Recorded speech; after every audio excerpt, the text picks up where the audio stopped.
نے کہا تقریر باقی انشاءاللہ اس پورے موضوع پر کبھی آخر میں کسی وقت انشاءاللہ آگاہ ہوگا تو پھر گفتگو ہوگی. حضرت تشریف فرما ہو تو حضرت کو بیٹھانا میں ادب کے خلاف سمجھتا ہوں. بس اس شعر کے ذریعے آپ سے رخصت ہوتا ہوں. سب سے بڑا پیغام یہ دینا تھا جو مجھے حکم ہوا تھا اس پر تقریر میں کر نہیں پایا جیسا کرنا چاہیے تھی. وہ یہ ہے کہ نشے سے بچیے. سرکار فرماتے ہیں معراج میں ایک وادی کو دیکھا کچھ لوگ نیچے کا ہونٹ قدموں میں تھا, اوپر کا ہونٹ قبر کے پیچھے پڑا تھا. باوجود علم کے میرے سرکار نے جبرائیل سے پوچھا یہ کون لوگ ہیں؟ عرض کیا آقا یہ آپ کی امت کے وہ لوگ ہیں جو دنیا میں نشہ کیا کرتے تھے, پیٹ دیکھے کہ کمرے کے برابر ہو گئے, ایک ایک مکان کے برابر. یہ کون لوگ؟ کہا یہ وہ جو سود کھایا کرتے تھے. نشے سے بچو, دنیا بھی برباد ہوگی, آخرت بھی خراب ہوگی. رات کو پورن سائٹوں پر اپنی راتیں گزارنے والوں, سنو نوجوانوں, رات کو موبائل پر ایکٹیو رہنے والوں, اس سے زندگی بھی تباہ اور برباد. سیکسوئل پوزیشن بھی ویکنیس کا شکار ہو جائے گی, بیوی کے قابل بھی نہیں رہیں گے, زندگی بھی خراب ہوگی, آنکھوں کی روشنی بھی خراب ہوگی, صحت اور جسم بھی خراب ہوگا, دنیا بھی خراب ہوگی اور آخرت بھی برباد ہو جائے گی. اگر چاہتے ہو ہم دنیا میں بھی کامیاب رہیں, آخرت میں بھی کامیاب رہیں, تو اور کوئی وقت نہیں آنے والا.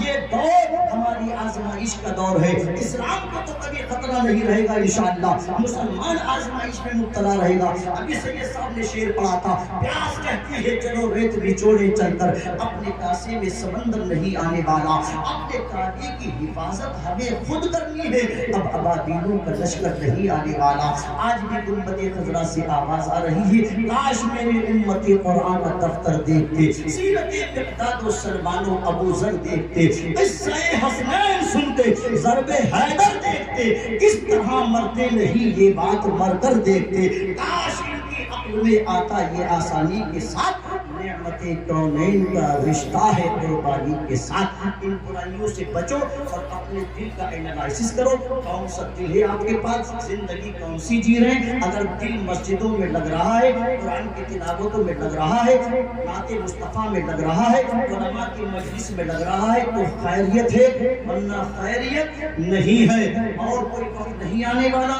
اگلا کتاب سے دوسرا تشریف فرما, حضرت ہمارے تشریف فرما. یہ سب کسی گلشن کے پھول ہے, میں نے ابھی آپ سے عرض کیا. حضرت فرمائیے آگے کس کا کتاب ہونا ہے, آپ تشریف رکھیے گا. میں آپ سے رخصت ہوتا ہوں. میں کمپلیٹ کتاب نہیں کر پایا, انشاءاللہ پھر کسی موقع پر حاضر ہوں گا, جو کہ بہت زیادہ پہلے نکل گیا. انشاءاللہ پھر حاضر ہوں گا, پھر انشاءاللہ حضرت حکم فرمائیں گے تو میں انشاءاللہ آپ کی خدمت کروں گا. استغفر اللہ ربی من کل ذنب و اتوب الیہ. السلام علیکم. ماشاءاللہ, سبحان اللہ, آپ نے سماعت فرمایا. آج جناب